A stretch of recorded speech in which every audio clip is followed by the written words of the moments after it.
ഗൃഹരൂപകൽപ്പന തയ്യാറാക്കുമ്പോൾ വാസ്തുശാസ്ത്രപ്രകാരം സ്വീകരിക്കേണ്ട മുൻകരുതലുകളെക്കുറിച്ചാണ് ഇനി പറയുന്നത്.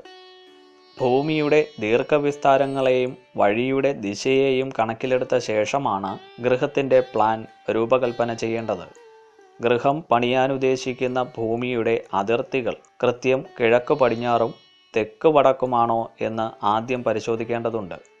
ഇപ്രകാരം പരിശോധിച്ച ശേഷം ഏത് അതിർത്തിയാണോ കൂടുതൽ ദിശയ്ക്ക് അനുസൃതമായത് അതിന് സമാന്തരമായി രേഖകൾ വരച്ച് അതിനുള്ളിൽ ഒതുങ്ങാവുന്ന വലിപ്പത്തിൽ ഒരു ദീർഘചതുരമോ സമചതുരമോ കണക്കാക്കണം.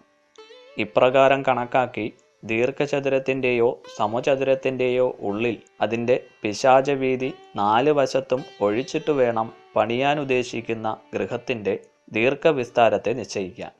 ഇപ്രകാരം ദീർഘവിസ്താരം നിശ്ചയിക്കുമ്പോൾ വാസ്തുശാസ്ത്രമനുസരിച്ച് ദീർഘവിസ്താരങ്ങൾ തമ്മിൽ കൂട്ടി ഇരട്ടിച്ചാൽ കിട്ടുന്ന ചുറ്റളവ് ഉത്തമമായി സ്വീകരിക്കുന്നതാണ് അഭികാമ്യം. അതുപോലെ തന്നെ ഓരോ മുറിയുടെയും ചുറ്റളവുകൾ മുറിയുടെ പ്രാധാന്യമനുസരിച്ച് ഉത്തമ മധ്യമ അധമങ്ങളായി സ്വീകരിക്കാവുന്നതാണ്. പുതിയ സാങ്കേതിക രീതികൾ അനുസരിച്ച് പ്ലാനുകൾ തയ്യാറാക്കുമ്പോൾ പ്രധാന മുറികളായ കിടപ്പുമുറി, സ്വീകരണമുറി, അടുക്കള തുടങ്ങിയവയുടെ ആകൃതി ശാസ്ത്രമനുശാസിക്കുന്ന ചതുരം, സമചതുരം, 8 പട്ടം തുടങ്ങിയവ സ്വീകരിക്കാവുന്നതാണ്. എന്നാൽ 5 കോണുകൾ, 6 കോണുകൾ തുടങ്ങിയവ വരുന്ന രീതിയിലോ ത്രികോണമായി വരുന്ന രീതിയിലോ പ്ലാനുകൾ രൂപകൽപ്പന ചെയ്യുന്നത് ശാസ്ത്രപ്രകാരം ഉത്തമമല്ല. മേൽപ്പറഞ്ഞ നിയമങ്ങൾ ഗൃഹത്തിൻ്റെ ഒട്ടാകെ ആകൃതിയിലും കണക്കിലെടുക്കേണ്ടതാണ്. ഏകശാല സമ്പ്രദായമനുസരിച്ച് വാസ്തുശാസ്ത്രപ്രകാരം കിഴക്കോട്ട് ദർശനമായ പടിഞ്ഞാറ്റിപ്പുരയോ വടക്കോട്ട് ദർശനമായ തെക്കിനിപ്പുരയോ മാത്രം പണി ചെയ്യാനാണ് ശാസ്ത്രപ്രകാരം നിയമമുള്ളത്.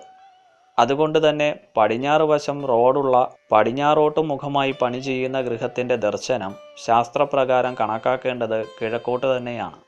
എന്നാൽ പടിഞ്ഞാറ് വശത്ത് നിന്ന് ഗൃഹത്തിലേക്ക് പ്രവേശിക്കാനോ മുൻകാഴ്ച പടിഞ്ഞാറോട്ടായതുകൊണ്ടോ ശാസ്ത്രപ്രകാരം ദോഷമില്ല. അതുപോലെ തന്നെ തെക്കുവശത്ത് റോഡുള്ള തെക്കോട്ട് മുൻകാഴ്ചയുള്ള ഗൃഹത്തിലേക്ക് കയറുന്നത് കിഴക്ക് നിന്നോ പടിഞ്ഞാറ് നിന്നോ ആകണം എന്നത് മാത്രമാണ് പ്രധാനമായും ശ്രദ്ധിക്കേണ്ടത്. ഈ എപ്പിസോഡ് നിങ്ങൾക്ക് ഉപകാരപ്പെട്ടു എന്ന് കരുതുന്നു.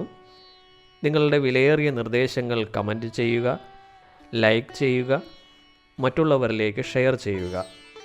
ഈ ചാനൽ സബ്സ്ക്രൈബ് ചെയ്യുക. നന്ദി.